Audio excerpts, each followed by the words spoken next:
자, 어서오세요. 어서오세요. 도봉구 창동 사는 불량주부 망치 부인이 운영하고 있는 생방송 시사수다방에 오신 것을, 아니 인생수다방에 오신 것을 환영합니다. 반갑습니다. 감사합니다. 어서오세요. 지금부터는 시사 얘기하면 강퇴야. 자, 지금 규정을 어기고 텔레그램으로 하라니까 자꾸 문자로 보내는 인생상담, 그건 안 읽어줄 거야. 어서오세요. 어서오세요. 망치 부인입니다. 자, 여러분 다시 한번 안내 말씀드릴게요. 인생상담을 신청하는 법. 먼저 망치 부인 전화번호를 여러분의 전화 연락처로 저장을 하시고, 그 다음에 텔레그램을 까신 다음에 텔레그램을 다운받아, 앱을. 그 다음에 이제 거기서 전화번호를 요구해요. 텔레그램에서 전화번호를 입력하세요. 그러면 여러분의 전화번호를 입력하세요. 그러면 여러분의 전화번호로 텔레그램에서 그 비밀 코드를 보내, 5자리 숫자로. 그래서 여러분이 그 코드를 입력하시면 여러분 전화기에 텔레그램에 깔리는 거예요. 그리고 몇 시간 기다리면 망치 부인의 연락처가 텔레그램에 딱 뜨겠죠. 그러면 이제 망치 부인한테 메시지를 보내시면 돼요. 방 같은 거 만들지 말고, 비밀 메시지 말고. 비밀 메시지는 검색하면 안 떠. 그러니까 그냥 망치 부인한테 메시지를 보내시면 됩니다. 예. 그리고 그 인생 상담 내용은 300자 이내로 해라라고 말씀을 드렸죠. 예. 따라서 전화번호로 이렇게 그 문자로 인생 상담하신 거는 제가 받아들일 수가 없고요. 우리 규정대로 텔레그램으로 인생 상담하신 분들만 제가 이제 조금 있다가 시작할게요.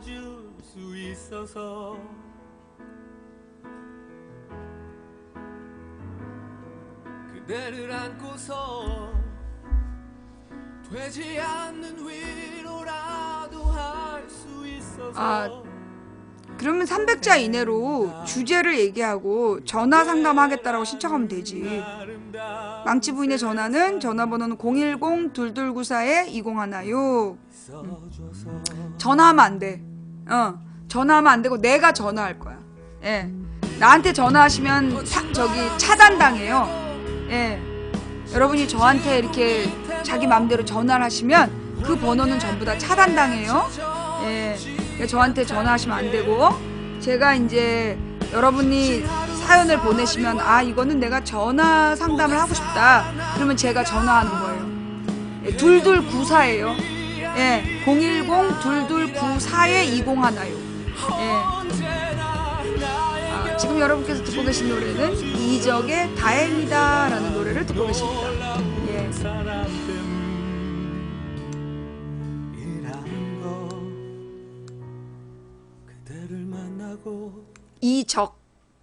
이정 아니야. 이적.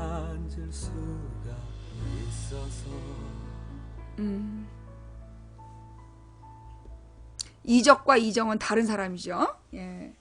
자, 먼저 그 인생 상담이라는 규정에 어긋나게 보낸 분이라서 제가 이제 그 구체적으로 이야기는 안 할까 하다가 미리 이제 한 가지 이야기를 하면, 어떤 분이 이제 자기 직장에 너무 미운 사람이 있다. 막 꼴도 보기 싫고 목소리도 듣기 싫다. 그런 이야기를 하시더라고요. 어떻게 해야 되냐고. 심보를 곱게 쓰세요. 결론은 심보를 곱게 써야 된다는 거야. 근데 이제 좀 더 풀이를 해서 얘기를 해보면, 이제 우리가 이제 인생을 살다 보면 그렇게 미운 사람이 있어요. 예, 그냥 무조건 미운 사람이 있어. 그죠? 근데 이 무조건 미운 사람에 대해서는요, 우리가 곰곰이 생각해 봐야 돼요. 예, 왜 미운가? 먼저 이제 두 가지가 다르겠죠. 나를 막 공격하는 사람이 있어. 나를 너무 공격하기 때문에 내가 미운 사람이 있고, 나한테 뭐 특별히 공격하는 게 없는데 내가 미운 사람이 있어. 이건 다른 내용이죠. 그죠? 그러면 먼저 이제 나한테 그 나를 공격하는 사람, 나를 가른 직장 상사가 나를 너무 미워해. 그러면 그 이유는 간단해요. 그건 그 직장 상사가 여러분에게 질투심을 느끼기 때문이에요. 위기의식이나 질투심을 느끼기 때문이야. 가령 예를 들어 이 직장 상사가 얘는 말 잘 듣고 자기가 부려먹기 쉽겠다 싶으면 괴롭히지 않아요.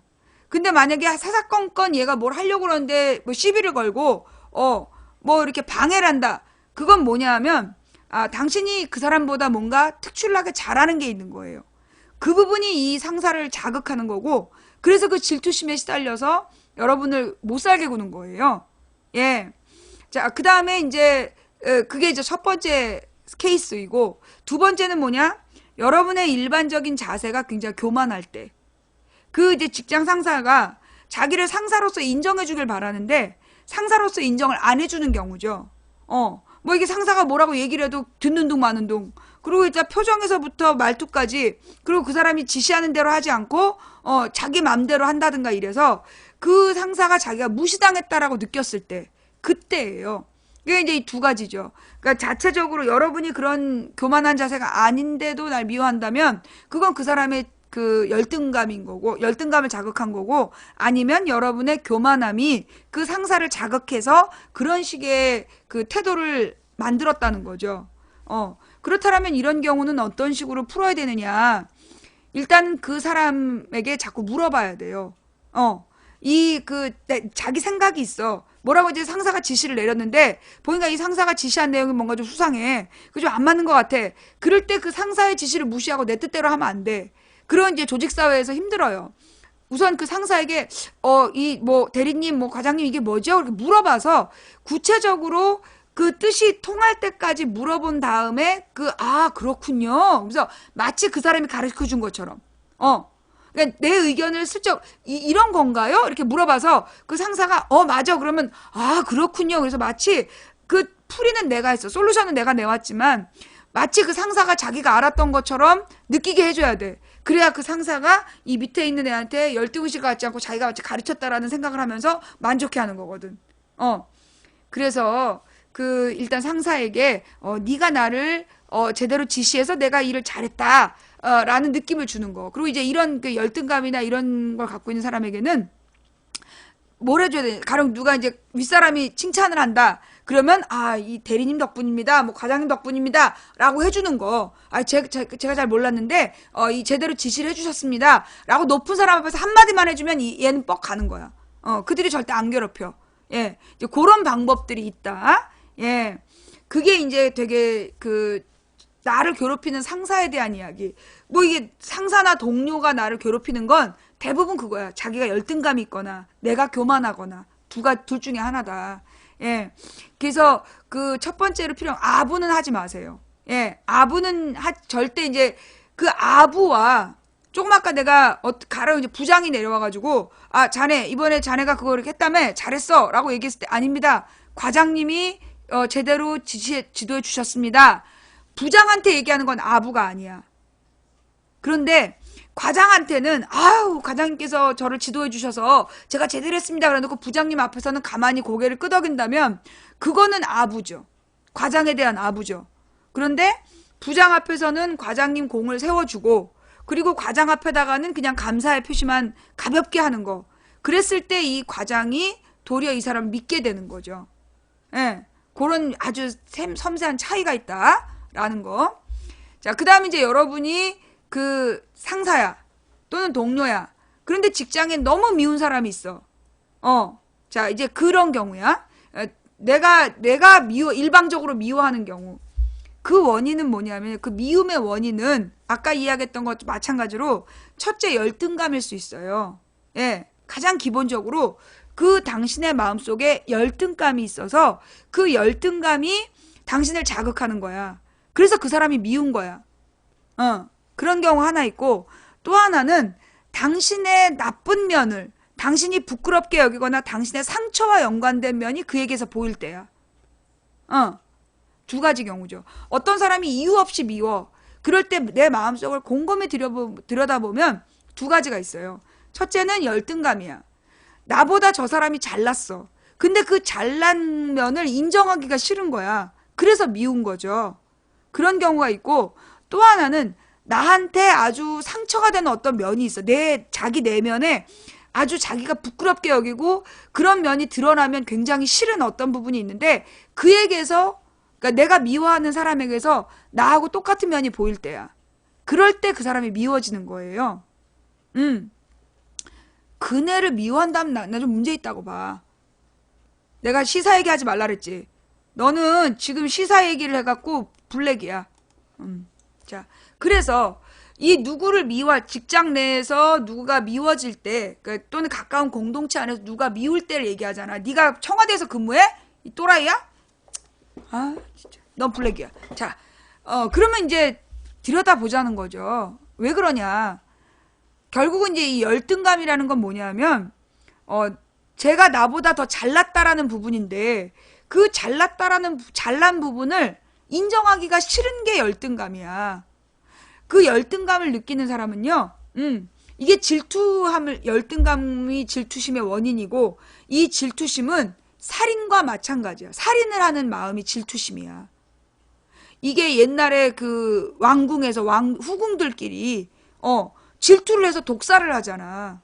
그래서 이게 질투라는 게요, 예, 질투심은 그 사람을 왜 미워하지 말라 그랬냐면, 미움이 곧 살인이기 때문이야.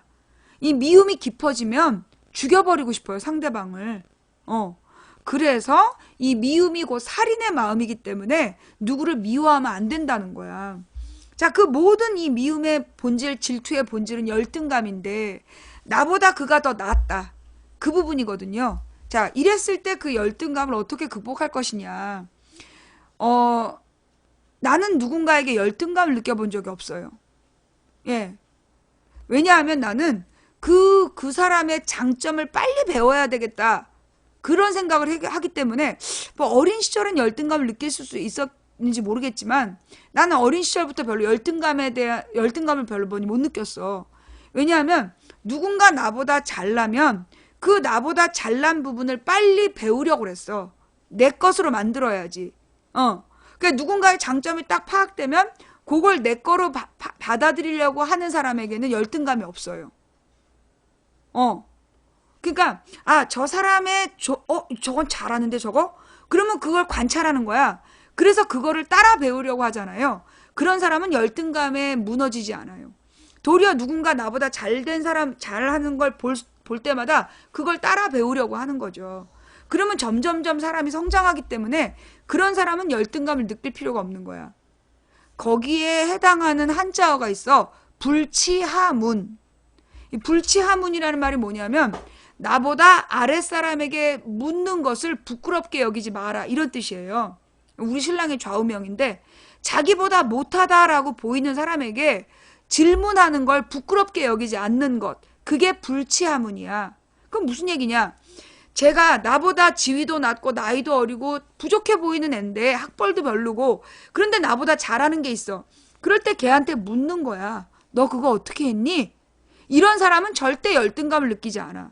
근데 나보다 나이도 어리고 뭐 학벌도 후지고 그런데도 그를 미워한다면 그건 열등감이거든요. 그건 뭐냐?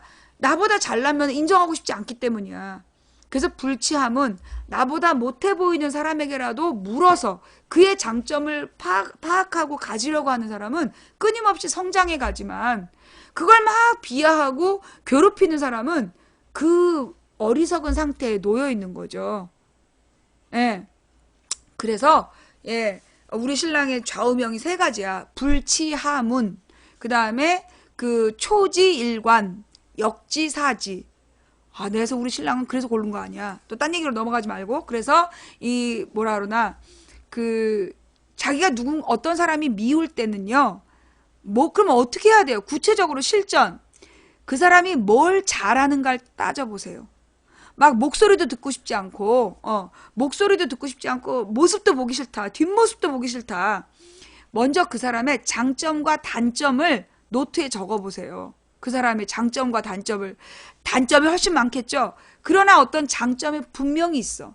누구도 장점과 단점을 비교했을 때 장점이 하나도 없는 사람은 없어. 하나님이 맨 처음 인간을 만드실 때 누구에게나 장점을 주셨기 때문에 반드시 그 사람에게 장점이 있어요. 예. 재미가 없으면 보지 말고 나가주세요. 그래서 장점을 일단 적어봐. 그 상대방의 단점을 적을 필요 없어. 장점을 적어봐. 그러면 그 장점을 적어서 그 장점에 대해서 연구하는 거야. 그가 그 일을 왜 잘하는가? 그 면이 왜 잘났는가? 근데 예를 들어 외모다. 뭐 외모가 그의 장점이다. 그거는 사실 극복이 안 되죠. 그죠? 예. 외모가 나보다 출중하다. 나보다 키가 크다든가, 뭐, 나보다 뭐가 잘났다든가, 그 외모 부분은 답이 없어요. 그러나, 그 외모보다 중요한 건요, 성격이에요. 예. 외모보다 중요한 게 성격이야. 키 크고 잘생긴 사람과, 키는 조금 더 작지만, 물론 조금이야. 키는 좀 더 작지만, 그리고 좀 더 못생겼지만, 성격이 좋은 사람과, 어떤 사람이 더 호감을 주느냐면요. 키 크고 통계적으로요. 키 크고 잘생긴 사람과, 그 다음에 약간 좀 외모가 2등급인 사람과, 성격이 2등급인데 성격이 좋다. 누가 호감을 더 많이? 이쪽이 더 훨씬 호감을 줘. 왜 그런지 알아요? 그게 질투심을 자극하기 때문이야. 외모가 뛰어난 사람은 반드시 만일의 적이야. 외모가 뛰어난 사람은 그보다 못생긴 모든 사람의 적이라니까? 그래서 외모가 조금 모자라지만 성격이 좋은 사람이 항상 가면 그 모임에 짝 먹는 거야. 뭔 말인지 알겠지? 항상 보면 우리 모임에 가장 잘생기고 키 큰 애가 있는데 걔가 주도하지 못해. 그죠? 그리고 걔보다 약간 그 외모의 조건이 부족한 애들인데 걔네들이 리더를 하는 이유가 그거야. 그죠? 그래서 여러분이 어떤 사람한테 외모가 나보다 장점이다? 그럴 땐 여러분이 웃으면 돼. 내가 쟤보다는 그래도 인간관계가 더 폭넓을 수 있어. 라고 생각하는 거야. 그래서 나는 나보다 이쁜 여자들 앞에서 절대 기죽지 않았어요. 나보다 이쁜 여자들 앞에서 기죽을 필요가 없는 거야. 왜? 나보다 이쁜 여자는 나보다 적이 많다는 거거든. 그럴 때는 흐뭇하게 웃으면서, 인간관계를 넓혀가면 된다는 거죠. 예. 자, 뭔 말인지 알겠어요? 이런 얘기하면 꼭 지가 잘생겨서 미안하다는 애가 있어요. 너 저 여권사진 까봐. 꼭 여권사진 까지도 못할 것들 꼭 잘생겨서 죄송합니다 이러죠. 자, 그래서 좌우지간 본질로 돌아가서 내 마음의 열등감을 극복해야 돼요. 열등감을 극복하지 않으면 언제나 그의 뒤에 처져 있는 사람이 돼. 자기가 언제나 그보다 뒤처진 사람이 되는 거야. 그래서 내 마음의 열등감을 극복하는 방법은 그의 장점을 배우려고 하는 거. 그 연구에서 배우려고 해서 내 장점을 만들려고 하는 사람은 열등감에 빠질 시간이 없어. 그리고 누구나 어떤 사람을 보면 사람의 단점을 먼저 찾아내는 사람이 있어요. 단점을 막 지적하는 사람이 있고 어떤 사람은 누군가의 장점을 먼저 보는 사람이 있어. 자, 둘 중에 누가 성공할 가능성이 클까요? 둘 중에 누가 인생을 성공적으로 살 가능성이 클까? 남의 장점을 먼저 보는 사람이 성공할 가능성이 크죠. 왜? 남의 장점을 빨리 캐치해서 그걸 빨리 배우려고 하기 때문에 이 사람은 훨씬 더 잘 될 가능성이 큰 거야. 근데 누군가의 단점 지적하는 것만 잘하는 사람은 언제나 그 모양일 거예요. 무엇보다 수많은 적들에게 둘러싸여 있을 거야. 그가 인생에서 성공할 가능성은 제로에 가까워요. 예. 누군가의 단점을 자꾸 지적하는 사람은 인생에서 성공할 가능성이 제로에 가깝다. 그러니까 여러분이 인생을 성공적으로 살려면 누군가의 장점을 빨리 파악해서 그걸 배우려고 노력해야 된다. 그런 사람은 인생을 훨씬 더 좋은 조건에서 살 수 있다라는 거. 자, 이게 이제 제가 첫 번째 들어가는 인생 상담을 들어가는 첫 번째고요. 그 문자로 자꾸 얘기한 사람 차단했어요. 문자로 자꾸만 인생 상담 하지 말라 그랬지. 내 텔레그램으로 하라고 얘기를 하는데 개무시를 하고 계속 문자를 보내면 어떡해.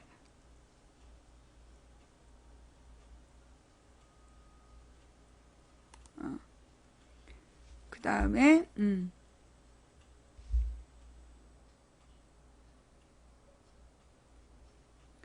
자,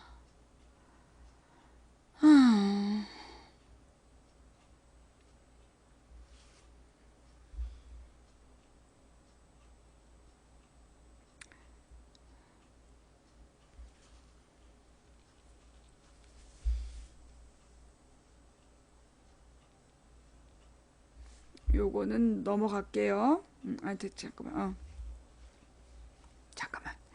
인생 상담. 아까 어디까지 봤지? 여기.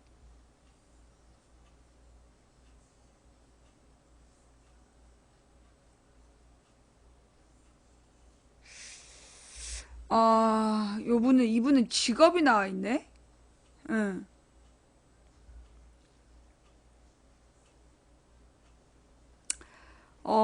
어느 조선소에 다니고 있는데 구조조정으로 수많은 직원들이 나갔고 수주량이 없어서 곧 순환휴직을 7.5개월 하는데 수주가 되어야 일자리로 돌아올 수 있을 텐데 어떻게 해야 할지 막막하네요. 조선업을 이렇게 망쳐놓은 산업은행 서별관 책임지는 놈들은 없고 피해만 보는 세상이 답답할 뿐이네요. 이건 인생상담이 아니죠. 요거는 시사 문제이고요. 요거는 인생상담이 아니에요. 네. 제가 조선소에 다니는 분들께 해드리고 싶은 이야기는 기본적으로 앞으로 조선소는, 전망이 밝지 않아요. 예. 조선업이, 예, 전망이 밝지 않아요. 미래 전망이 없어. 앞으로도 계속해서 안 좋을 수밖에 없어. 왜냐하면 옛날에는 그러니까 큰 배에다가 수출을 했어요. 자동차 같은 거 실어가지고. 근데 이제는 더 이상 수출을 자동차로 하지 않아요. 그 현지에다 공장을 지어서 생산해서 판매하는 구조로 갔기 때문에 그래서 조선소가 안 되는 거야. 그러니까 배가 더 이상 큰 화물선이 필요하지 않아요. 그래서 이제 이 크루즈로 지금 전환하자라는 게 이제 조선업 문제를 크루즈로 돌파해야 된다라고 생각들을 하고 있는 거야. 근데 그 또한 나는 전망이 밝지 않다라고 보는데 그 이유가 뭐냐? 크루즈 여행은 굉장히 고가 상품이에요. 그런데 이게 그 돈을 많이 버는 사람들이 줄어들고 있기 때문에 크루즈 여행의 수요가 그렇게 많지 않을 거라는 거야. 그래서 이 크루즈 여행 또한 크루즈를 만드는 것도 그다지 전망이 밝지 않은 일이다. 전 인류가 신자유주의를 포기하지 않는 이상 조선업의 미래는 없어요. 그러니 이 조선소에서 일하셨던 기술을 살려서 다른 중소기업체에서 할 수 있는 일을 찾아보시는 게 도리어 낫지. 조선소에 계속 매달려 있어서는 제가 볼 때 전망이 별로 없는 것 같다라는 말씀 드리고 싶고요. 아버지가 2014년에 돌아가시고 아버지 집에서 홀로 지금까지 살고 있지만 마을 사람들이 조롱하고 애인과 집에 있으면 갑자기 뒷집에 김천수 할배 집에서 장작 패는 소리가 나고 방해하는 듯 하고 애인을 집에 배웅하기 위해 집 밖을 나서면 사람 처음 본 듯 감시하고 하지 말라고 말을 해도 매일 하고 경찰에 신고해도 오히려 저를 삐딱하게 보고 할 말은 많지만 짧게 부탁해서 이만 줄입니다. 저는 앞으로 어떻게 살아야 하나요? 그러니까 이제 이분이 300자로 줄이려니까 이렇게 보내신 것 같은데 한마디로 이제 2014년에 아버지가 돌아가시고 아버지 집에서 계속 살면서 미혼인데 이제 애인이랑 집에 있으면 뒷집 할아버지가 나무를 한다 이런 얘기예요. 그리고 사람들이 자꾸 자기를 쳐다보는 것 같다. 이거는 제가 볼 때 이분의 지금 상황은 뭐냐면 이게 극도의 불안증인 것 같아요. 예, 이런 분이 요즘 많아요.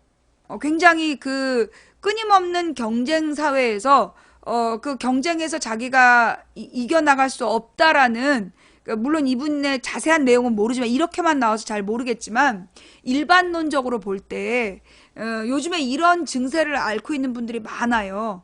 예.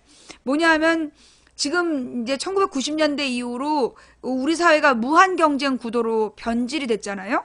그러면서 이 무한 경쟁에서 이기지 못한 사람은 전부 다 루저가 되는 거야. 패배자가 되는 거야. 그러다 보니까 그런 경쟁에서 이기지 못한 사람들이라는 자기의 그 패배의식, 그게 자기를 지배하게 돼요. 그러다 보니까 다른 사람이 자기를 다 무시한다고 생각해. 그러니까 자꾸만 밖에 나가지 않고 집 안에만 갇혀 지내게 돼요. 그게 히키코모리 현상이야. 결국은 그 히키코모리 현상은 패배의식에서 나오는 거예요. 그래서 대인 기피증, 사람들을 피하게 되고, 그리고 이제 밖에 나가게 되면 극도의 긴장감으로 막 식은땀이 나고 사람들이 다 자기를 보는 것 같고, 그런데 남들은 그렇게 당신한테 관심이 없어. 그런데 이 사람들은 그 어떤 패배의식에 그 갇혀있기 때문에 자기를 모두가 그 비난하고 무시하고 흉볼 것이다, 조롱하는 식으로 볼 것이다 라고 생각하기 때문에 일이 자꾸만 꼬이는 거예요. 근데 이 보니까 뒷집 할아버지가 장작을 팬다는 걸로 봐서 이분은 지방에 살고 있는 걸로 보이고, 촌락, 그 이제 도시가 아닌 이게 농촌에 사는 걸로 보이고요. 이 농촌 집은 기본적으로 방음이 안 됩니다. 예, 방음이 안 되기 때문에 그 님네 집에서 일어나는 일도 이웃에 들려요. 그 애인이 집에 와서 있기 때문에 나무를 패는 게 아니라 그 할아버지는 언제, 그리고 무엇보다 이 김천수 할아버지는 이게 나무를 패신다 그러셨는데, 제가 볼 때 할아버지들의 가장 특징이 뭐냐면 귀가 잘 안 들리세요. 그러니까 애인이랑 집에서 무슨 일을 했는지 그 어르신이 파악할 가능성은 저는 그 제로에 가깝다고 봅니다. 남자들이 50대가 넘어가면 귀가 점점점 안 들리기 시작해서 근데 할아버지들이 되면 귀가 아주 많이 안 들린대요. 그러니까 이제 그 애인이랑 집안에서 어떤 말을 주고받는 걸 할아버지가 들었을 것이다라고 생각하고 일부러 막 장작을 팬다라고 생각할 필요가 없다. 그 어르신은 애인이 온 걸 눈으로 보지 않으면 소리로는 파악할 가능성이 드물다. 예. 문제는 뭐냐면 이 사람의 마음속의 병인 거야. 그러니까 이게 이 사람이 아버지의 집에 자기가 계속 살고 있다라는 거. 그 얘기는 뭐냐? 본인이 어떤 현실을 극복해내지 못했다라는 그 열등감이 그 한 줄에 다 드러나 있고, 그리고 이제 그 애인이 집에 왔다 간다 가고 이제 배웅을 하는데 사람들이 자기를 조롱하는 것처럼 본다라는 이 표현에서 이 사람은 아마 자주 집 밖에 나오는 것 같진 않아요. 예, 그러니까 집 밖에 당당하게 돌아다니는 형은 아닌 것 같은데, 그 마을 사람들이 쳐다보는 건 모든 촌락의 기본적인 정서예요. 내가 시골 갔을 때 얘기했잖아. 내가 우리 신랑네 시골에 처음으로 인사 갔을 때 틀림없이 마을에 아무도 없었어. 마을길에 나는 쭉 한 바퀴를 돌고 왔지. 근데 내가 바닷가로 갔다가 올 때 틀림없이 길에 사람이 없었는데 갑자기 이렇게 올라올 때 어떤 할머니가 딱 튀어나와가지고 네가 누구? 그래서 생자나무집 넷째 며느리입니다. 넷째 며느리가 될 사람입니다 라고 얘기했다. 올라오는데 두세 할머니가 물어봤다.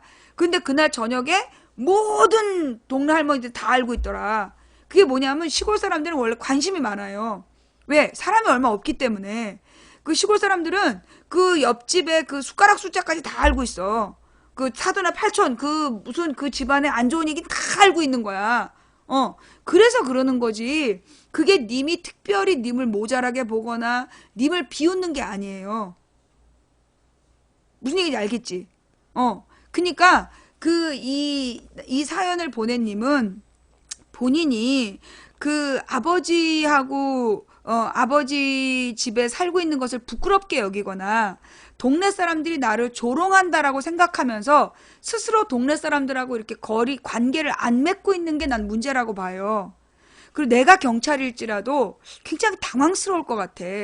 가령 이게 만약에 동네 사람이 님의 집을 뭐 부신다든가 쳐들어와서 막 시비를 건다든가 폭력을 가하면 경찰 신고 대상이지만 뭐 조롱하는 것 같다란 느낌만 갖고는 신고가 성립이 안 돼요.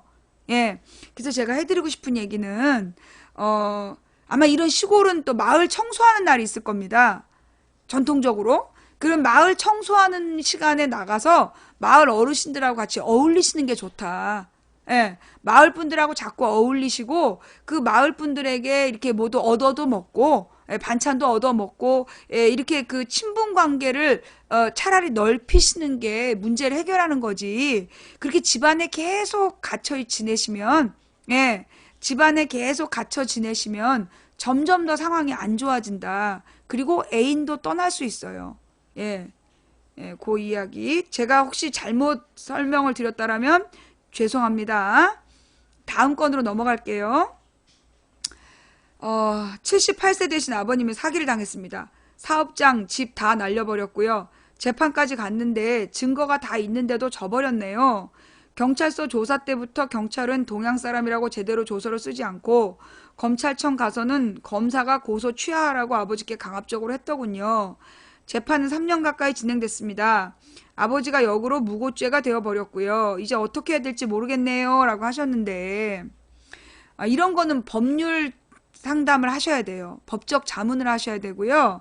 예, 그러니까 이제 이런 사기 사건은 대부분 이제 민사의 가능성이 크잖아요. 그죠? 예, 이 사기 사건은 이제 형사 재판에서 이제 무고죄가 됐다는 건 제가 볼 때 이 아버님이 변호사를 너무나 저렴한 비용으로 선임하신 것 같아요. 그러니까 이런 이 민사까지 바라보면서 요런 이 사기 사건의 경험이 많은 변호사를 구했어야 됐는데 그러지 못했던 게 문제인 것 같습니다. 그리고 이게 3년이 지난 뒤에 이렇게 보내시는 건 제가 다 해결책이 없어요. 그러니까 이미 재판이 다 끝났다는 거잖아요. 그죠? 이 대법원까지 다 갔다는 얘기잖아.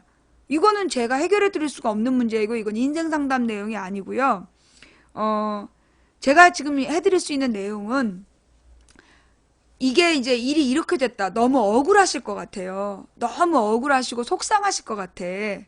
근데 이제 제가 이제 인생을 살아보면서 느낀 건 뭐냐면 이런 이제 사기를 당할 때는 그 원인이 어딨냐. 사기를 당하는 원인이 어디 있느냐 하면 그 본인의 마음 속에 이 사기친 내가 이제 감옥 들어가서도 봤잖아. 감옥에 들어가서도 이제 사람들을 만나봤는데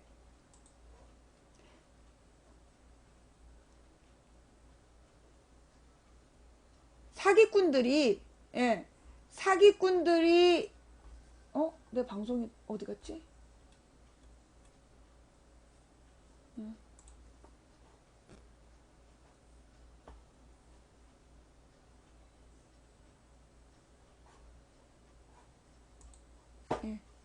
사기꾼들이 이제 사기 피해자를 고를 때, 사기꾼들이 사기 피해자를 고르는 기준이 뭔지 아세요? 첫째, 욕심이 많고, 무지한 사람. 그러니까 욕심이 많고, 무지한 사람을 골라. 그러니까, 자기가 잘 모르는 분야인데, 그 모르는 분야에 대해서 막 큰 돈을 벌 것 같다라고 막 이렇게 꼬셨을 때 넘어가는 욕심. 그 욕심이 있는 사람을 골라서 그 잘 모르는 이야기를 해요. 그러면 이런 사람은 100% 사기를 당하는 거야. 예. 자, 그렇다면 근데 이제 그래서 이제 사기를 당한 거잖아요. 그리고 이제 재판까지 다 갔고 이게 대법원까지 끝난 거라면 답이 없어. 근데 이게 대법원이 아니라 1심이 끝난 거라면 이거는 이제 고등법원으로 가는 2심 변호사를 잘 선정해서 풀 수 있는 문제이고 만약 대법원까지 다 끝난 문제라면 이건 답이 없어요. 그럴 때는 뭐가 필요하냐? 그 아버지께 마음을 비우시라고 해야 돼. 예. 이거는 이미 대법원 판결이 끝났는데 이걸 해결할 방법이 없어요. 예. 그러면 어떤 방법이 있느냐? 결국은 이 아버지를 위로해 드리는 건데 이 세상에는 다 이유가 없는 일이 없어. 세상에는 이유가 없는 일이 없기 때문에 원인이 없는 결과가 없고 이유 없는 일이 없다.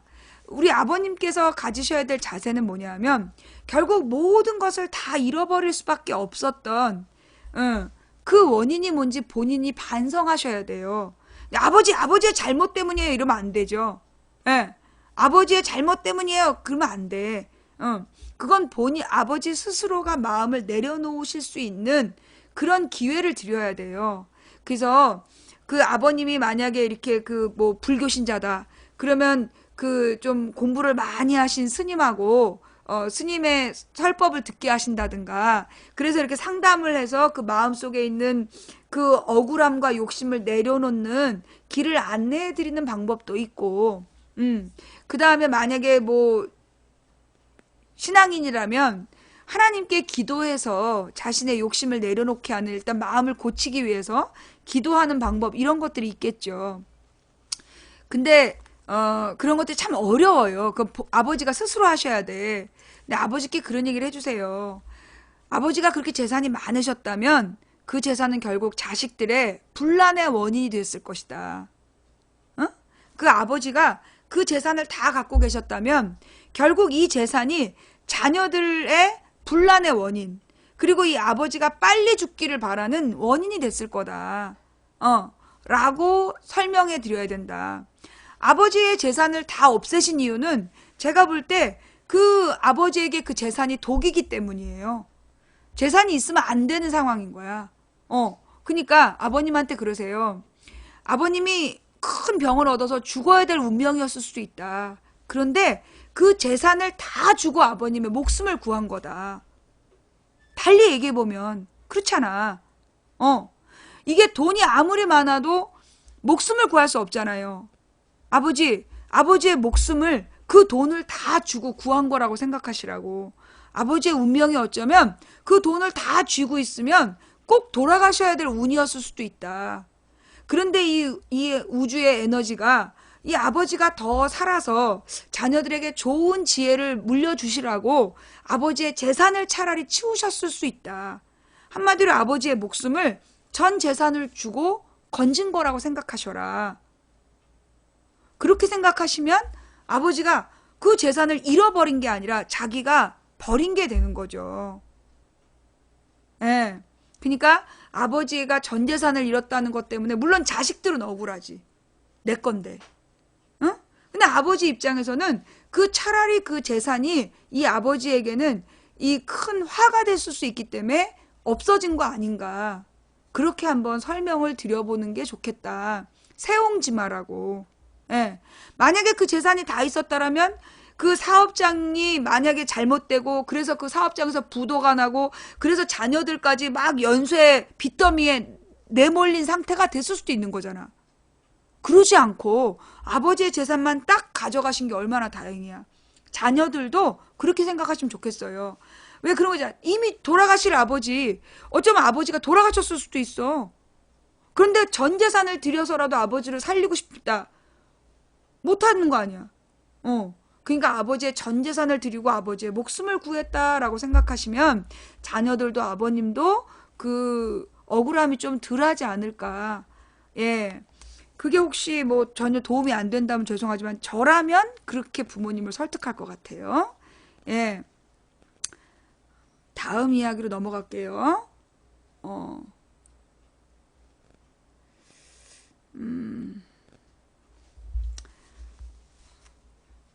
저는 전남 순천에 살고 있어요. 그런데 저가 술을 좋아해서 낮에 술을 마셨어요. 그런데요, 지금은 술 대신 망치 방송에 중독된 것 같아요. 가끔씩 술 생각이 나요. 그러니까 술을 다 끊고 지금 망치부인 방송을 보신다는 거죠? 예. 여러분, 이 알코올이요. 알코올이 중독성이 있어요. 예, 이 알코올이 중독성이 있어요. 근데 그럼 이제 이분이 이제 어떤 사연이 있는지 모르겠지만 일반적인 알코올 중독에 대한 이야기를 해보자면 이건 정확하게 얘기하면 알코올 의존증이라고 할 수 있어요. 자, 여러분도 한번 체크해 보세요. 여러분이 일주일에 3일 이상 술을 마신다. 그리고 술을 마실 때 2번 이상 필름이 끊긴다. 그러면 그거는 알코올 의존증이에요. 예.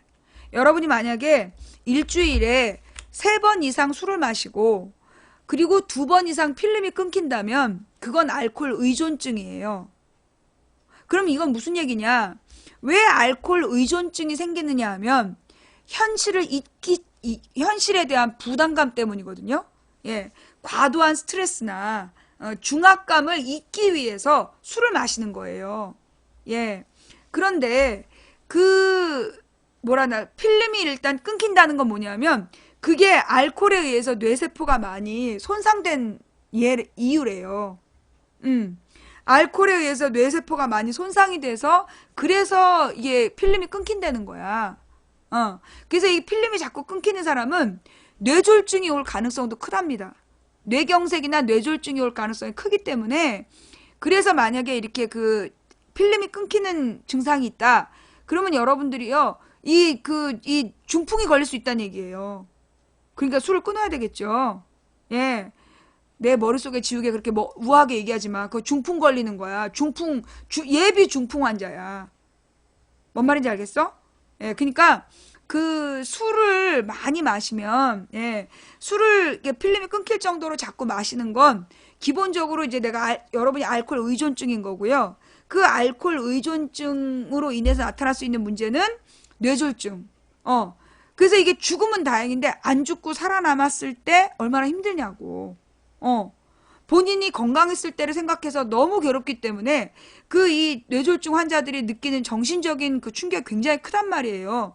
물론 이게 뇌졸중 환자가 다 죽어야 된다는 얘기가 아닙니다. 예. 그러니까 이제 그때를 대비해서 지금부터 여러분들이 그 뇌졸중에 걸리지 않도록 술을 끊어야 된다. 이 술도요, 끊고 한 10년이 지나야 그 몸이 정상화 된다니까. 술 끊고 몸을 좋게 만드는, 이 식물, 채소를 중심으로 한 나물 반찬 같은 거 먹으면서 이 몸을 고쳐야 된다. 네, 가장 필요한 건 먼저, 왜 여러분이 현실을 도피하는가야. 근데 사실 나도 해봐서 알아. 나도 그러니까는 극도의 스트레스를 받는 사람들 있잖아요. 직장 일이라든가 인간관계 속에서 극도로 스트레스를 받는 사람들이 술에 의존을 해요. 말 한마디 못하는 사람이 술을 마셔야 말을 해. 현실 도피라는 거죠. 그죠? 자꾸만 현실을 도피하려는 것 때문에 술을 마시고 그 술은 결국 뇌세포를 파괴합니다. 예. 그래서 우리가 이제 왜 나는 자꾸 현실을 도피하는가? 그래서 들여다봐야 되는데 그 대부분의 원인이 스트레스예요. 그러면 이 스트레스라는 건 사실 아주 다양하죠. 스트레스의 종류도 다양하고 그 원인도 다양한데 여러분이 그 스트레스를 극도로 받고 있는 분들께 그 권해드리고 싶은 이야기가 뭐냐면 바로 그 세옹지마. 세옹지마라는 말을 여러분들께 꼭 해드리고 싶어요. 예, 전화위복 세옹지마. 그 말을 매일매일 한번 생각해 보세요. 이게 세옹지마가 우리가 방송에서 얘기했던 거잖아. 변방노인의 말. 어느 날 변방노인의 말이 가출을 했어. 마을 사람들이 다 걱정을 했는데 얘가 돌아오면서 말 한마디를 데리고 온 거야. 짝을 구해온 거야. 그래서 마을 사람들이 축하를 해줬는데 나중에 그 말을 아들이 타고 나갔어. 나갔다가 그만 떨어져갖고 다리를 장애를 입은 거야. 마을 사람들이 모두 걱정을 했지만 나중에 그 전쟁이 일어나가지고 마을에 장애가 없는 남자들은 전부 다 전쟁터에 가서 대부분 죽었다라는 이야기가 이게 세옹지마잖아요. 이게 결국은 무슨 일? 다옹치마, 넌 블랙이야. 내가 지금 세옹지마 얘기하는데 다옹치마라고 얘기해서 너는 블랙이야. 알지? 이거 한 5년 동안 안 풀어주는 거. 자, 무슨 얘기냐? 그러니까 이게 뭐냐? 이 스트레스의 원인이 뭐냐? 이게 잘못될까봐. 어떤 안 좋은 일이 일어날까봐 불안해서 뭔가 안 좋은 일이 벌어질까봐 불안한 게 스트레스의 원인이에요. 그죠? 부정적 결말에 대한 예감. 그리고 나의 불길한 예감은 틀린 적이 없어. 이러면서 늘 뭐가 잘못될 거라는 불안감이 스트레스의 원인이에요. 모든 스트레스의 원인은 일이 잘못될지도 몰라. 잘못될지도 모른다라는 그 불안감이 원인인 거예요. 그죠? 예. 자, 그렇다면 우리가 여기서 근데 모든 일은 잘못될 수 있어요. 우리가 하는 일 중에 잘못되거나 잘되거나 확률은 반반이야. 그죠? 언제나 확률은 반반인데 잘 될 걸 걱정하는 사람은 없어. 잘못될 걸 다 걱정하는 거야. 그죠? 자, 그러면 우리가 인생을 살아가면서 일이 잘못될까봐 걱정하면서 노심초사하면서 살아간다라면 결국 망치부인처럼 심장이 타버리는 수밖에 없어. 그리고 온몸이 종합병원이 돼갖고 언제 죽을지 모르는 그런 상태가 된단 말이죠. 자, 그러면 그때 가져야 될 자세가 뭐냐? 일이 잘못된다고 그래서 반드시 나쁜 게 아니다. 내가 지금 현상에서 볼 때는 잘못된 일인 것 같지만, 지금 아까 78세 노인의 전 재산을 잃은 것처럼 지금 눈앞에서 보면 잘못된 일로 보이지만 어쩌면 그게 나중에 시간이 지나고 보면 그게 잘된 일일 수가 있어요. 그 망치 부인이 늘 그런 자세로 살아왔고, 여러분 혹시 그 장면 기억하세요? 2015년에 망치 부인 국정원의 패소, 망치 부인 패소라는 게 네이버 메인에 올라가서 네이버 검색어 1등인가 했어. 망치 부인 패소가. 그때 모든 사람들이 망치 부인을 위로했죠. 어떡하냐고. 근데 나는 그때 굉장히 담담했어요. 그래? 니들 큰일 났다. 결국 망치 부인이 이겼죠. 그죠? 그게 망치 부인의 삶의 자세예요. 남들이 모두 어떡하니 막 이러면서 위로하지만 나는 이게 새옹지마 전화위복의 자세를 갖고 있기 때문에 그게 결코 내가 감옥 갔을 때 모든 사람이 어떡하지라고 했지만 나는 감옥에 가서 새로운 인생의 전환기를 맞이했잖아. 그래서 그 뭐라 그러나 내가 바라보는 최선이 아니고 내가 볼 때 잘된 결과가 아니라고 해서 그게 반드시 먼 인생의 결론적으로 나쁜 게 아니라는 거야. 무슨 얘기인지 알겠어요? 그래서 여러분이 인생을 살아갈 때 갖고 계시면 좋은 자세가 지금 눈앞에 좋은 일이 벌어졌을 때는 몸을 낮춰야 돼. 망치 부인이 순위가 5위 하니까 잠수 타잖아. 그런 것처럼 눈앞에 뭔가 좋은 일이 벌어지면 탁 자세를 낮춰야 돼.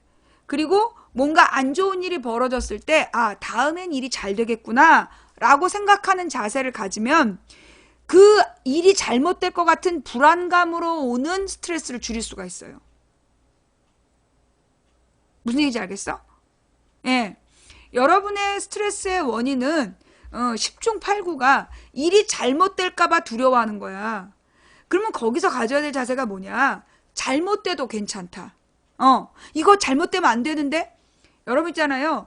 잘못된 거라고 보는 건 지금 내 눈에는 잘못된 거야.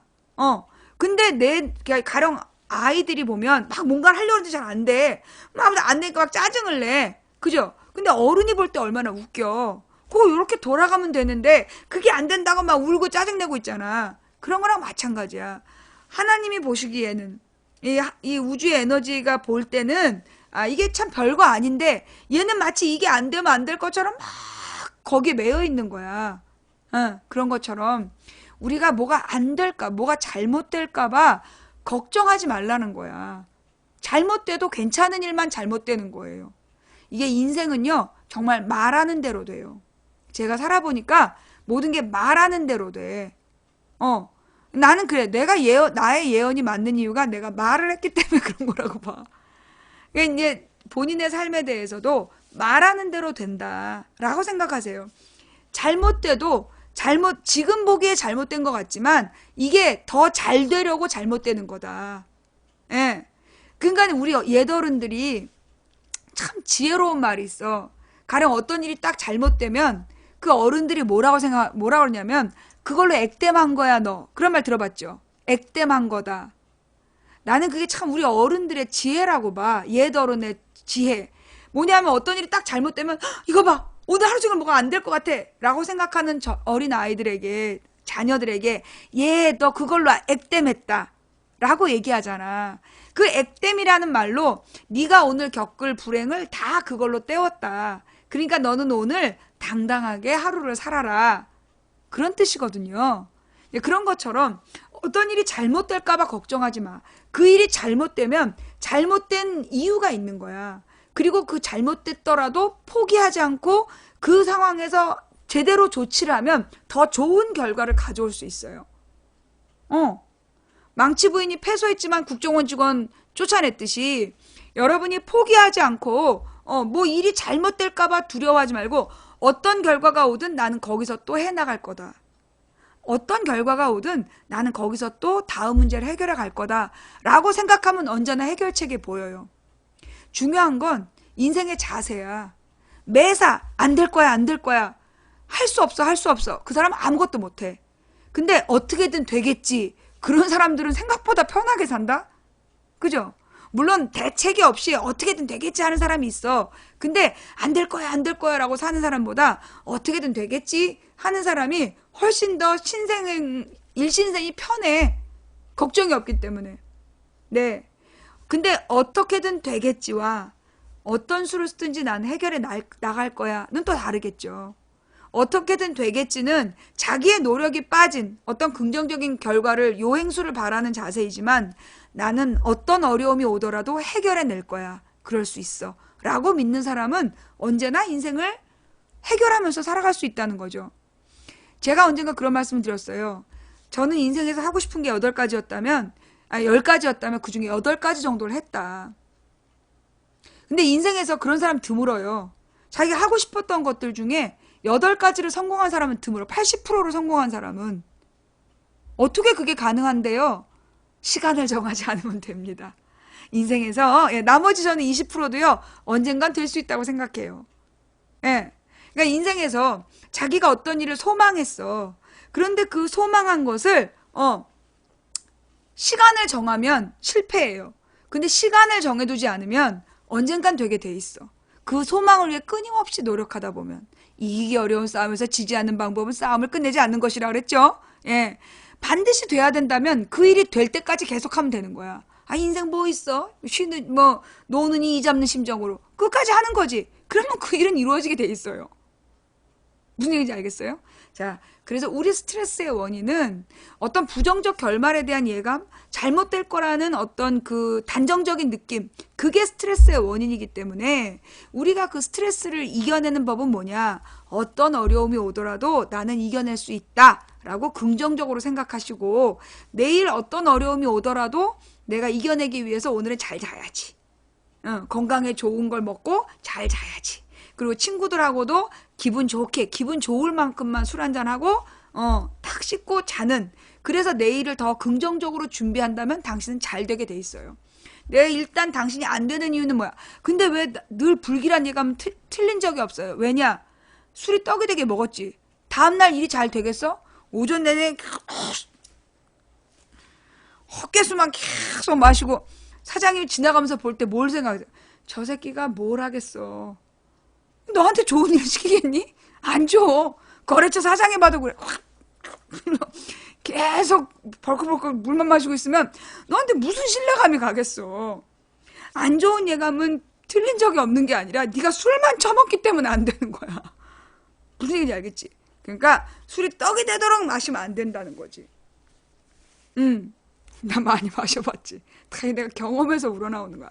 내가 젊은 시절에 술 많이 먹어서 간에 다쳤다니까. 내가 다 해봐서 아는 얘기야. 경험에서 우러나는 얘기이기 때문에 내 말 듣는 게 좋을 거야. 자, 그래서 여러분이 술을 끊고 저녁을 가볍게 먹기 시작하면 여러분의 내일이 달라질 거예요. 인생의 성공 확률이 높아진다라는 거. 왜? 저녁을 가볍게 먹고 자면 배고파서 일찍 일어나. 그럼 아침형 인간이 되는 거야. 여러분이 나는 왜 저녁형 인간인가? 그건 뭐야? 저녁에 많이 처먹으니까 그래. 저녁에 많이 처먹으면 잠이 안 와. 그러니까 아침형 인간이 안 돼. 근데 저녁을 가볍게 먹고 일찍 자면 다음날 배고파서 일찍 일어나. 그래서 아침을 부지런하게 생각하니까 그러면 아침형 인간이 되는 거죠. 성공은 아주 가까이에 있어요. 자, 그 다음에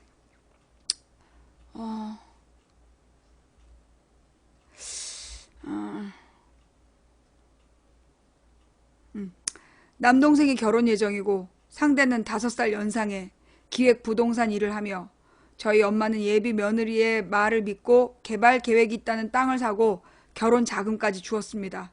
저는 처음 동생의 결혼 상대를 만났을 때부터 느낌이 좋지 않았지만 동생이 선택한 사람이다. 내가 남의 인생을 내 취향으로 재단할 수 없다고 생각하며 여기까지 왔으나 누나로서 뭘 어떻게 받아들이고 행동해야 할지 고민이 됩니다. 라고 하셨는데요. 이런 경우는요. 말리지 마세요. 말려도 안 듣습니다. 제가 살아본 경험에 의하면 10중 8구 안 들어요. 네. 이 기획 부동산을 하는 그 여자가 5살 연하의 남자를 꼬실 정도라면 보통 술수가 아니고요. 누나의 그 사랑만으로는 동생을 설득할 수 없어요. 그러니까 이 그 기획 부동산을 하는 사람이 만약에 사기를 치려는 목적으로 남동생과 어머니께 접근했다면 원인은 어머니와 남동생의 탐욕이에요. 그 여자의 잘못이 아니라 그 여자는 원래 남동생과 어머니가 아닌 다른 사람에게도 사기를 칠 사람이야. 근데 왜 그런 여자를 만났느냐? 그건 남동생과 어머니의 마음의 탐욕 때문이죠. 일확천금. 손 안 대고 코 풀고 싶고 적은 돈으로 떼돈 벌고 싶은 욕심이 결국 그런 위험한 사람을 만나게 한 거거든요.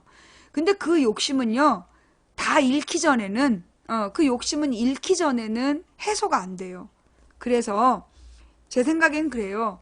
그 남동생과 어머니께 진지하게 걱정이 된다. 제가 늘 하는 방법 있잖아요. 증거를 남겨두는 거. 저는 반대했습니다. 저는 틀림없이 잘못될 거라고 얘기를 해놓습니다. 나중에 내가 이걸 증거로 삼는 거다라고 얘기하는 것처럼 남동생하고 어머니께 한 번씩만 딱 얘기를 하세요. 아닌 것 같다. 뭔가 잘못될 수 있다. 혹시 적은 돈으로 돈 벌고 싶은 욕심이 잘못된 선택을 하는 거 아닌지, 그러면서 욕심을 버리라고 한 말씀 해 두세요. 예. 그리고 나서 아마 그 욕심을 버리면 다행히 욕심을 버리면 구제받을 것이고, 만약에 그 욕심을 버리지 못하고 그 욕심을 쫓아가면 모든 걸 잃게 되겠죠. 그런데요, 이 욕심으로 인해 사기당하는 건 잃어야 될 재산이야. 가지고 있으면 어차피 불행해지는 재산이에요. 왜? 그 욕심의 그 재산은 반드시 사기당할 재산이야. 내 살아보니까 그래. 예. 인생을 살아보니까 어떤 사람이 사기로 전 재산을 잃었다. 그건요, 그 사람은 이 사기가 아니라 다른 사기꾼한테도 잃을 사람이야. 또 사기를 당한 사람은 한 번 당하는 게 아니라 번번이 당해. 이 사람의 욕심 때문이야. 그러니까 이 사람은 차라리 돈이 없어야 되는 거야. 그래서 이 욕심을 내려놓지 않으면 언제나 사기를 당하게 돼 있어요. 그러니까 사기로 전 재산을 잃었다라면 그 재산은 원래 잃어버릴 재산이야. 이 사람 재산이 아닌 거야. 그렇게 생각해야 된다. 그러니까 어머님과 남동생이 그 기획 부동산으로 전 재산을 잃을 수 있다라는 생각을 하되 어떤 법적인 방지책은 만들어 두세요. 예, 그러니까 그 여자한테 뭐라 그러나 공증을 받아둔다든가. 네가 어떤 재산에 대해서 지금까지 남동생과 어머님의 재산이 있잖아. 그 재산을 투자를 받았잖아. 그 재산에 대해서 손실분에 대해서 반드시 물어낸다라는 그 계약서를 쓰게 하고 그 계약서를 공증을 받아놔야 이런 여자는 돈만 딱 빼먹고 도망가잖아.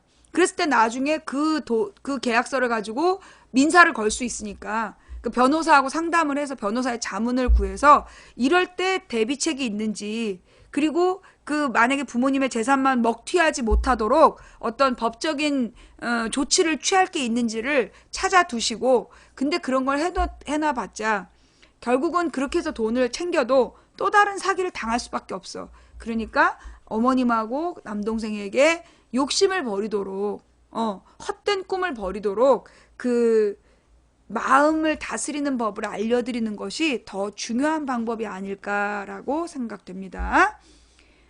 답변이 안 됐다면 죄송하고요. 자, 지금 그동안에 엄청 문자가 들어왔어요. 예, 여러분, 제가 뭐라 그랬어요? 방송하기 전에 보내라 그랬죠? 근데 이렇게 방송 시간에 문자를 보내면 어떡해? 이게 막 자기들 멋대로 말이에요. 예, 방송 시간에 막 보내면 내가 인생 상담을 미리 읽어보지 못하기 때문에 답이 잘 안 나온단 말이야.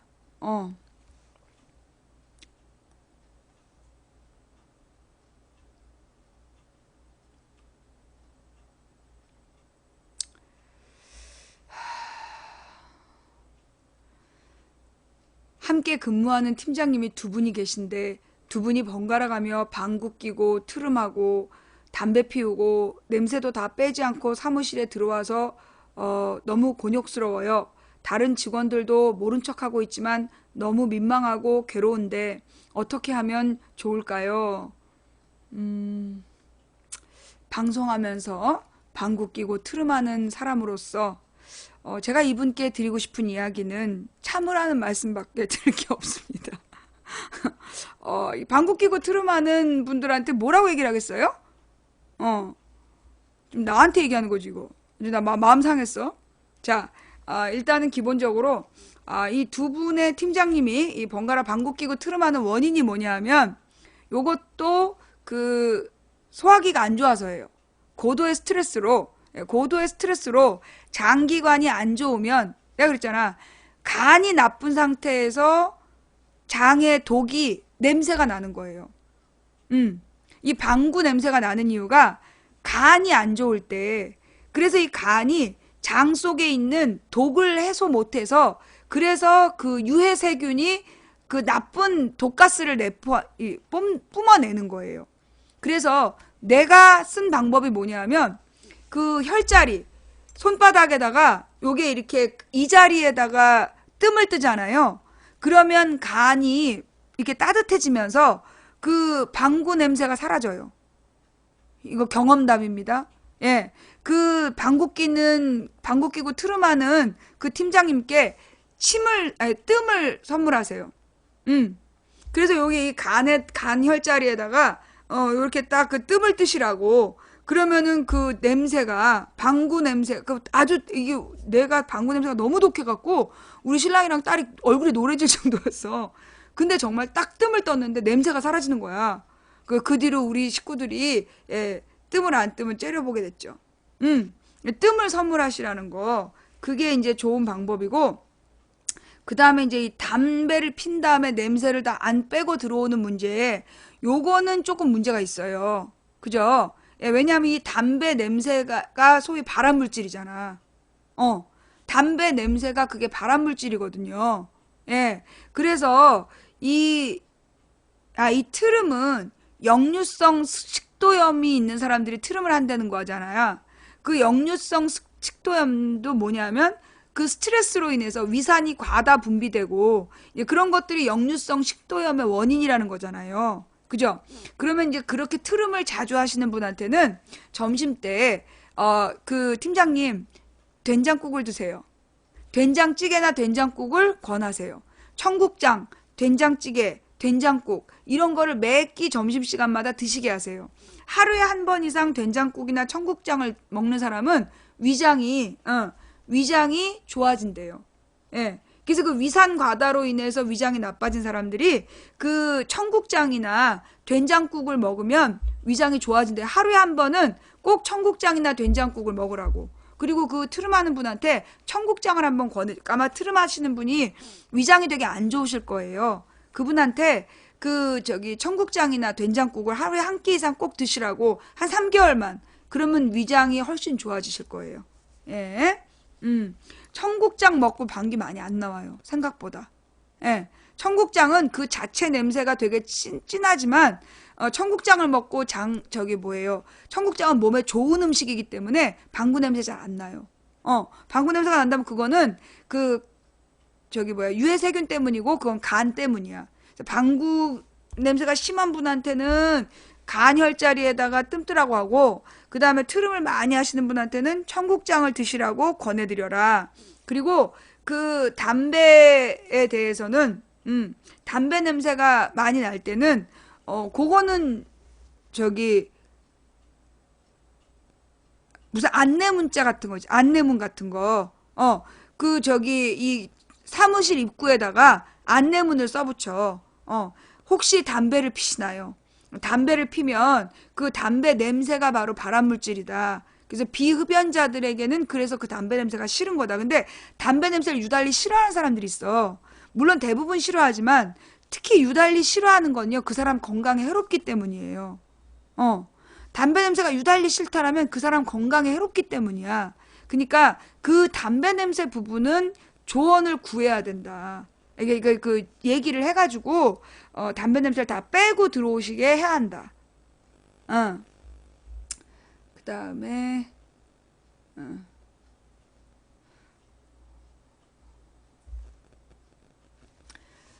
형제 간의 갈등으로 고민 중입니다. 결론 났죠. 다시 보지 않기로. 전 3남매 중 장남입니다. 결혼 19년 차입니다.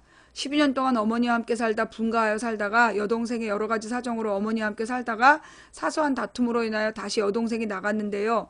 막내 남동생이 그 상황을 우리 부부 탓으로 여기며 다시 보지 않기로 했죠. 아내에게는 착한 며느리 신드롬도 있습니다. 돈 문제도 얽혀 있고요. 제사 때 모이지도 않고 시간이 지나면 관계가 회복될런지 얼마나 마음이 아프세요? 장남으로서. 예. 결국 이 가정이 이렇게 형제 간에 갈등이 생긴 건 결국 돈 문제죠. 예. 언제나 이 형제 간에 갈등이 생기는 이유는 돈 문제예요. 늘. 응. 그러면 이제 이 돈 문제의 해답은요, 주는 것밖에 답이 없어요. 이게 돈 문제를 해결하는 가장 중요한 건 가장 어려운 사람에게 형제들이 십시일반해서 도와주는 거. 그것 말고 답이 없어요. 예. 만약에 이 5천만 원 주세요. 막 5천만 원, 오빠 돈 있잖아. 나 5천만 원만 줘. 이랬는데 사실 5천만 원이 어디 있겠어.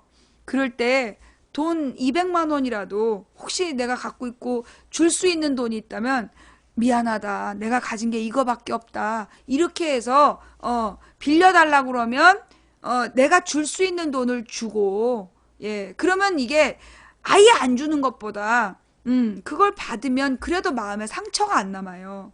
이게 사람들이 돈 문제로 상처받는 건 자기는 나보다 좋으면서 나보다 형편이 좋으면서 안 도와줬다 이 마음이거든.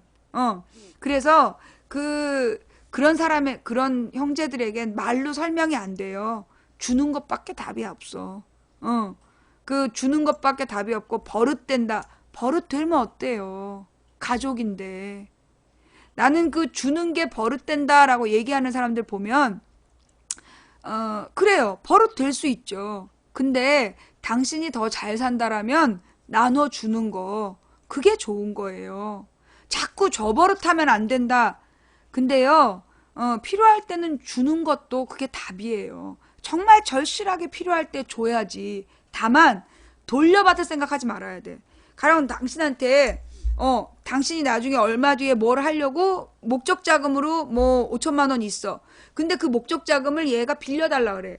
그러면 이거는 목적 자금이기 때문에 빌려줄 수 없는 거야. 왜? 얘는 그 돈을 갚을 능력이 없어. 그럴 때는 이 목적 자금은 이거는 줄 수가 없다. 이거는 빌려줄 수가 없고 요 목적대로 써야 되기 때문에 대신에 다른 돈을 절약해서 만들어서 그 돈을 주세요. 돌려받을 생각 없이 그냥 주세요. 그게 형제 간의 우애를 상하지 않는 법이야. 늘 문제는 뭐냐면 돌려받을 생각으로 빌려주거든. 근데 못 돌려받아. 왜? 돈을 빌리는 사람은 언제나 갚을 능력이 없고 돈을 만들 능력이 없기 때문에 빌리는 거야.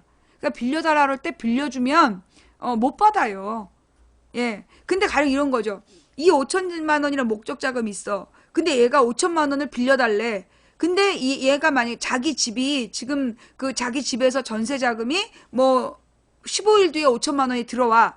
확실하게 이 5천만 원을 갚을 수 있는 방법이 분명할 때는 5천만 원을 빌려주되 그리고 그 전세 자금에 대해서 공증을 걸어야 되겠죠.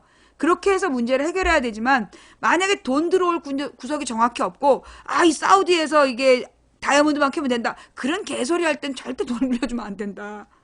뭔 말인지 알겠어요? 그래서 그 형제 간의 돈 문제는 늘 이 돈이 많은 쪽이 돈이 부족한 쪽에게 베풀지 않아서야. 근데 가만 본 말이에요. 옛날에 내가 어떤 신문 기사로 읽었는데 정말 너무나 형편이 어려운 동생을 돌보지 않은 그 형제가 온 가족이 같이 해외여행을 갔다. 그거를 교회에서 어떤 목사님이 보신 거야. 자기 교회 성도에게. 그걸 보고 마음이 안 좋았다. 예. 그 동생이 너무 어렵다라면 그 베푸는 게 기독교인의 자세예요. 온 가족이 저기 해외여행을 가면서 어려운 동생에게 베풀지 않는다면 하나님께서 나중에 천국에서 그 책임을 물으셔요.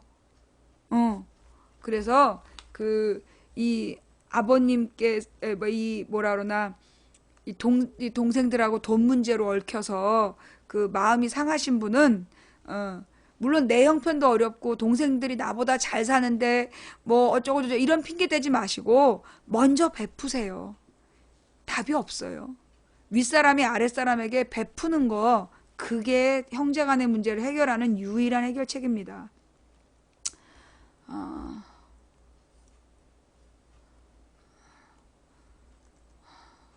20대 중반 직장인입니다. 현재 하는 일은 디자인 상품에서 물류 및 상품 출고 업무를 하고 있습니다.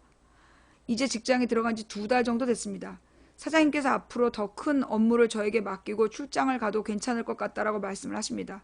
물론 저를 신뢰하시는 것 같아 저도 기분은 좋습니다만 들어온 지 얼마 안 된 저로서는 과연 제가 제대로 해낼 수 있을지 약간의 불안 초조가 있습니다. 연병, 너 지금 자랑하는 거지? 어? 직장 들어가서 2달 만에 사장님이 너 출장 가도 되겠다라고 칭찬해줬다고 지금 자랑하는 거지. 확. 근데 말입니다. 이 출장이 뭔지에 대해서는 잘 알아야 돼요. 이런 불안 초조 이런 생각하지 말고 일단 선배들에게 잘 물어보세요. 이게 2달밖에 안 됐으면 2달밖에 안 된 직장인에게 가장 필요한 건 뭐다? 선배들의 노하우를 따내야 되는 거야. 그 출장의 종류가 여러 가지가 있는 거예요. 예.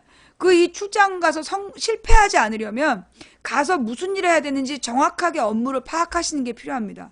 예, 내가 가서 무슨 일을 해야 되는지를 정확하게 이전에 그 일을 했던 사람의 업무 매뉴얼 있잖아. 그걸 미리 다 숙지해서 만일의 사태로 벌어질 수 있는 일이 뭔지에 대해서 알고 가야 돼요. 그냥 가서 한번 부딪혀보지 그러다 좆되는 수가 있어요. 그러니까 그 출장 가서 무슨 일을 할지에 대해서 그 선배들한테 물어봐. 근데 선배들이 뭔가 숨기는 것 같다? 그러면 여러분을 길들이려고 할 수가 있어. 그럴 땐 서류를 찾아봐. 과거에 이 선배들이 가서 했던 일이 뭐고 거기서 어떤 업무를 처리했는지를 미리 숙지하고 가서 만일의 사태를 대비하는 게 좋다. 그리고 직장 내 인간관계를 잘 해둬서 직장 내 어떤 사건이 터졌을 때 도움을 받을 수 있는 그런 인맥을 형성해 놓고 가는 게 좋다.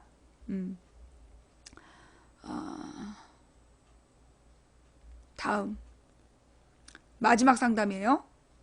예. 10시 반이기 때문에 이게 마지막 상담입니다. 저는 친구 문제로 고민입니다. 제 친구들은 다 착한데 가난해요. 어렸을 때 왕따를 몇 년간 겪어서 그런지 약간 불안정한 감정이 있지만 24살 성인이 되고 난 후 친구 관계를 잘 모르겠더라고요. 마음을 터놓을 친구가 점점 없어지는 느낌이고 가슴속에 텅 빈 것 같아요. 친구 관계는 점점 협소해지는데 문제는 최근에 13년 지기를 끊었는데 그 애는 부모님이 화만 내고 어렸을 때 잘 살다 갑자기 못 사니까 잘 살고 싶은 욕심이 있어 허염심이 좀 있었어요. 그래서 자기보다 잘난 사람들과 연주를 중요시 여겼는데 저와의 관계에도 문제가 생기는 거예요. 제가 다른 친구와 사이가 안 좋아졌을 때 그 애가 제가 너네들과 사이가 안 좋아져서 힘들어했다는 얘기를 쉽게 다 한다든지 그 부분에 대해 화를 내면 너가 나한테 막말해서 상처를 줬다 사과해라 이런 식이에요. 그래서 결국 전 그 애를 끊었고 다른 한 친구는 자꾸 겉돌면서 지낸 애가 있는데 집이 정말 가난하고 뭔가 제 고민을 얘기하면 그냥 동정만 하지 현명한 해결책을 제시하진 못해요. 그래서 제가 힘들 때 자기가 감당해야 될 몫이 힘들었는지 짜증이 났나 봐요. 그게 친구 관계에 지금 서로 위기예요. 예전에 제가 반 애들과 사이가 안 좋을 때 제가 너랑 놀지 말라고 애들을 불러서 얘기를 하더라. 이런 얘기를 쉽게 하더라고요. 전 친구 관계를 도저히 모르겠어요. 어떻게 해야 하죠? 점점 끊어져 가는 게 싫어요. 그러면서 자꾸 상처받고 어떻게 해야 되는지 모르겠어요. 라고 하셨는데요.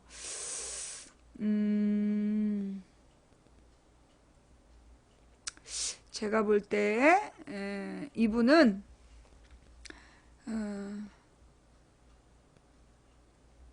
많이 어린 것 같아요. 네, 예, 마음이 너무 어려가지고 제가 볼 때는 지금 일단 사람을 바라볼 때 부자냐 가난한 자냐 이렇게 판단하는 자세가 있어요. 예, 요런 자세는 아주 나쁜 자세예요. 누군가를 그가 가진 재산으로 그것도 이게 20대 초반이면 이 친구의 능력이 아니라 부모의 능력이거든요. 근데 이 부모의 능력으로 이 가난하고 부자가 결정되는 건데 그걸로 친구들을 가난한 집 친구다 아니다 이렇게 평가하는 건 굉장히 나쁜 자세예요. 예, 그런 자세를 버려야 됩니다. 어쩌면 님이 지금 친구들이 자꾸 떠나는 건 님이 사람을 판단할 때 그런 그 안목으로 사람을 평가하는 걸 친구들도 알기 때문이에요. 사람들은 자기의 속마음을 아무도 모를 거라고 생각하지만 속마음은 눈을 통해서 다 드러나게 돼 있어요. 예. 그래서 지금 이 친구들이 이렇게 님을 떠나는 가장 큰 원인은 님이 친구들을 판단하는 기준이 잘못되어 있기 때문이에요. 그 기준을 버리지 않으면 아마 님은 영원히 혼자 살아야 될 거예요. 무슨 얘기인지 아시겠어요? 예. 그 사람을 판단할 때 그 가진 걸로 판단하지 말고 그의 장점을 기준으로 판단해야 되고, 그리고 친구를 많이 갖고 싶다면 칭찬을 많이 해주세요. 친구가 힘들 때 그 친구가 힘들어하는 이야기를 가만히 들어주는 거. 어줍지 않게 그 뭔가 해결책을 주려고 하지 마세요. 특히 지금 사연 보내님은 누구한테도 뭐 해결책을 주지 마. 절대 님의 해결책이 친구를 만족시킬 수 없어. 친구가 힘든 얘기를 할 때는 그냥 들어주세요. 사실 많은 사람이 힘든 이야기를 할 때는 그냥 들어주는 게 필요해서예요. 예. 그러니까 친구들이 뭐 이런저런 힘든 이야기를 할 때는 그냥 들어줘라. 그리고 친구를 그의 가진 것으로 평가하지 마라. 오늘 딱 2가지 얘기할 테니까 그 2가지만 해봐. 그럼 친구가 달라질 거야. 예.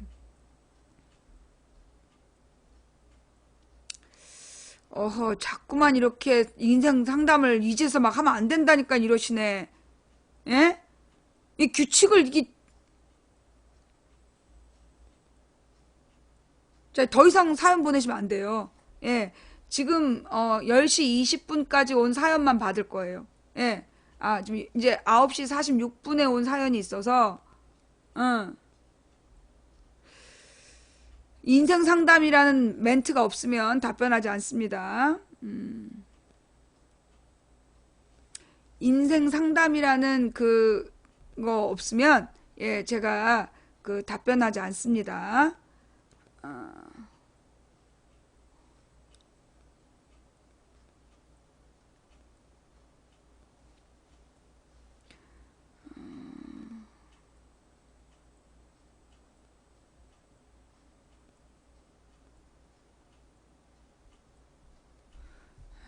인생 상담이라고 쓰라는데 저기 고민 상담이라고 쓴 사람이 있어.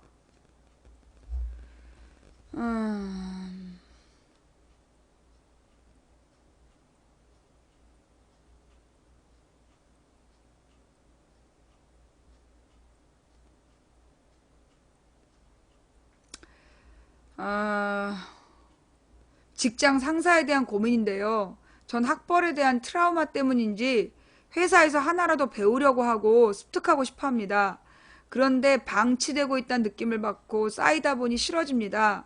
어떻게 풀어나가야 할지 모르겠습니다. 이전 직장에서도 느꼈던 것이 사수에게 일을 배우고 함께 하고 싶은 소속감을 느끼지 못했는데 이번 직장에서도 비슷한 느낌을 받아서 그런지 더 빨리 지칩니다 하셨거든요. 예.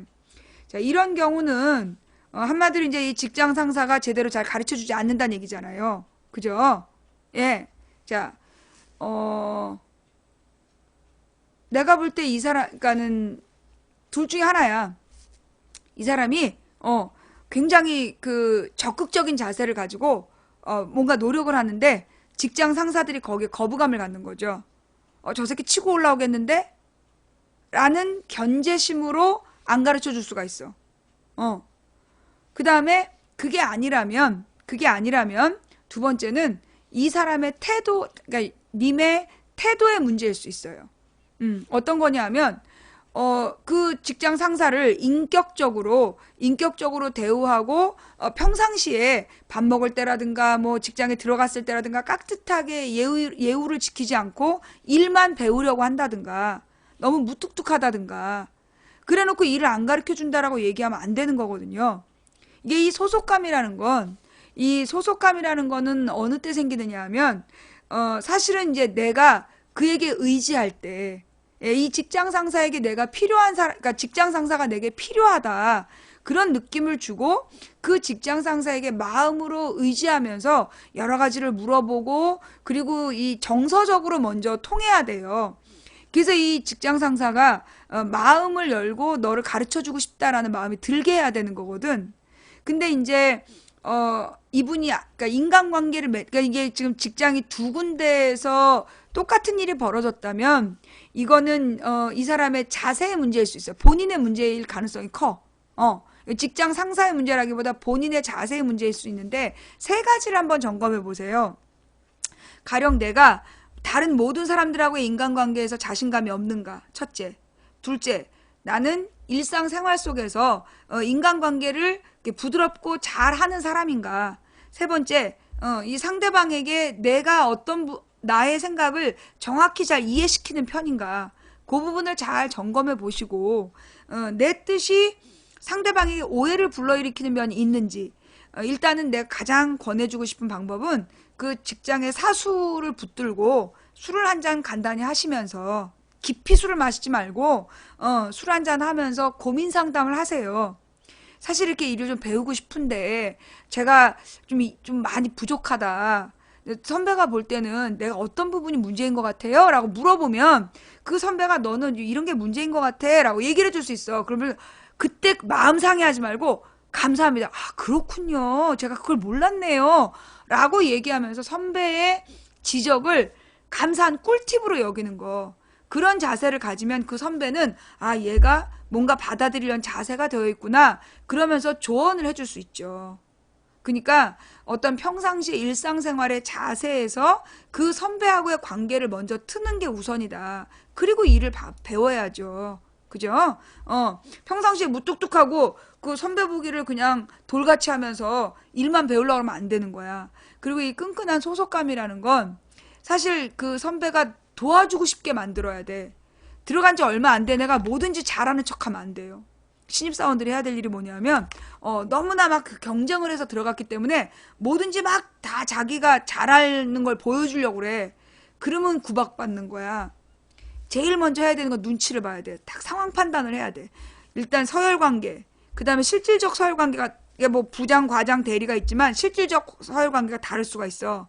그래서 일단 눈치를 딱 까가지고 이제 제대로 사람들의 인간관계를 딱 파악하는 게 필요해요.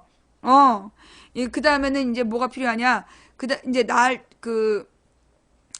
일단 그 실세가 누군지를 파악하는 게 중요한데 그 실세할 때 처음부터 들이대면 안 돼. 요거는 좀 자세하고 그런 꿀팁이기 때문에 여기에 맞는 건 아닌 것 같고 일단 이 인간관계를 잘 못하는 사람들이 가져야 되는 자세는 뭐냐? 그 얘기만 집중해서 얘기하자면 자신의 문제를 자기가 모를 수 있잖아. 그러니까 내 바로 윗상사한테 자꾸 물어보는 거. 그게 우선이에요. 자기의 부족함을 솔직하게 얘기하고 도와달라고 요청하는 거. 그리고 도와주면 반드시 고맙다는 말을 하는 거. 그래서 인간관계를 먼저 풀으려고 노력해야 된다. 그 다음에 근데 이제 또 이제 직장 상사 중에 진짜 인격이 안 된 애들이 있어. 그런 애들에게 이렇게 좋은 거는 칭찬이야. 인격이 진짜 안 된 애들도 하다못해 고래도 춤추게 하는 게 칭찬이거든. 그러니까 이 그 윗상사에게 끊임없이 칭찬해 주는 거. 그게 그 상사의 마음을 풀게 하는 방법이죠. 뭔가 잘했을 때, 선배, 와, 이렇게 하는 거군요. 라는 한마디. 그게 후배 앞에 으쓱해지는 거거든. 그러면 자기가 막 더 많이 보여주려고 애써.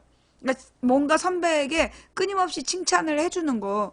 아, 그런 거군요. 그래서 배우는 자세로 이 선배에게 감격했다라는 어떤 사인을 줬을 때 이 선배는 으쓱해하면서 뭔가 자꾸 가르쳐주고 싶어하죠. 뽐내고 싶어해. 그 뽐내는 걸 통해서 배울 수 있다라는 거. 그 다음에 뭐라 그러나 중요한 건 어떤 사람들을 바라볼 때 미워하거나 일단 부정적으로 바라보지 않는 게 중요해요. 오늘 처음부터 끝까지 얘기는 처음과 끝이 통하는데 모든 사람에게는 장점이 있어요. 모든 사람에게는 단점도 많지만 반드시 하나 이상의 장점이 있어. 하나님이 그렇게 만드셨어.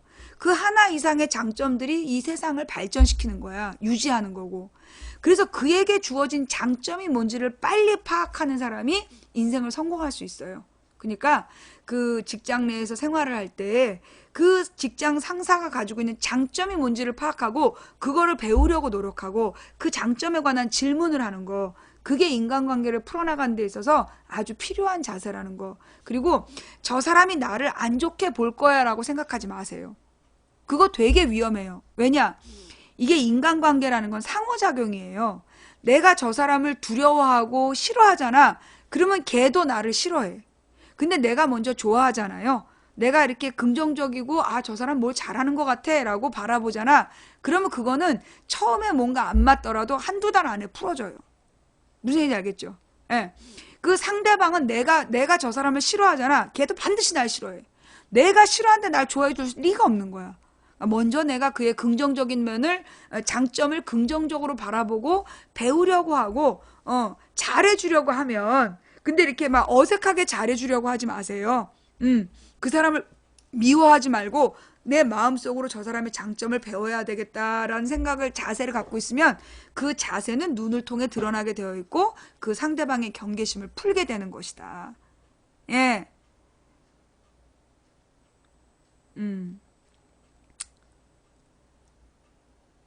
그리고 이렇게 그 술자리에서 술 너무 많이 마시지 말고 주는 대로 받아 마시는 게 가장 멍청한 짓이죠. 예. 그 사실 근데 그 인생은요. 오늘 이제 인생 상담은 이제 여기까지 할게요. 예, 여기까지 이제 오늘 들어온 얘기는 여기까지 해서 마치고, 마치면서 드리고 싶은 얘기가, 예. 그 인생이라는 건 누구에게나 초행길이다. 뭐요? 모든 사람의 인생은 초행길이다.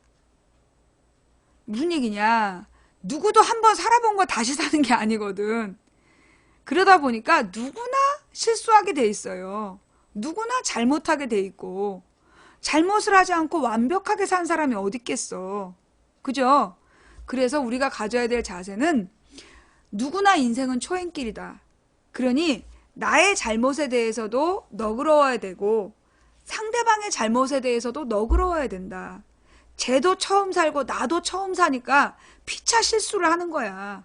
그러니까 저 사람의 실수에 대해서 내가 그걸 굳이 붙들고 있지 말고, 내가 저 사람의 실수를 붙들고 있지 않아야 저 사람도 내 실수를 붙들고 있지 않는 거예요. 그래서 우리는 언제나 그 초행길을 가고 있다. 그러니까 그 누군가의 실수에 대해, 나든 상대방이든 그 실수에 대해서 지나치게 집착하지 말고 실수를 통해 배우는 인간이 되자. 제가 늘 말씀드리잖아요. 우리가 어떤 인생을 가다가 장애물을 만나면 그 장애물에 좌절하지 마라. 네가 그만큼 성장했기 때문에 장애물을 만난 거다. 이걸 극복하면 너는 더 성장하는 거고 여기서 주저앉으면 그 안에 갇힌 사람이 되는 거다. 그러니 어떤 어려움을 겪든 그 어려움을 어떻게 바라보느냐가 당신의 인생의 지경을 바꿀 거다. 자, 오늘 이야기는 이 정도 할게요. 다른 분들이 뭐 문자로 상담하신 분들 이건 반칙이고요. 예. 그리고 제가 뭐랬어요? 인생 상담 반드시 텔레그램으로 하셔야 된다. 그리고 그 방송 시작하기 전에, 예, 그러니까 오늘 이제 일요일 저녁 8시 전에 텔레그램으로 인생 상담이라고 쓰셔서 보낸 사연만 받겠다. 오늘만 예외적으로 몇 건을 더 받은 거예요. 예. 근데 시간이 너무 늦었기 때문에 오늘 방송 이 정도로 마무리할게요.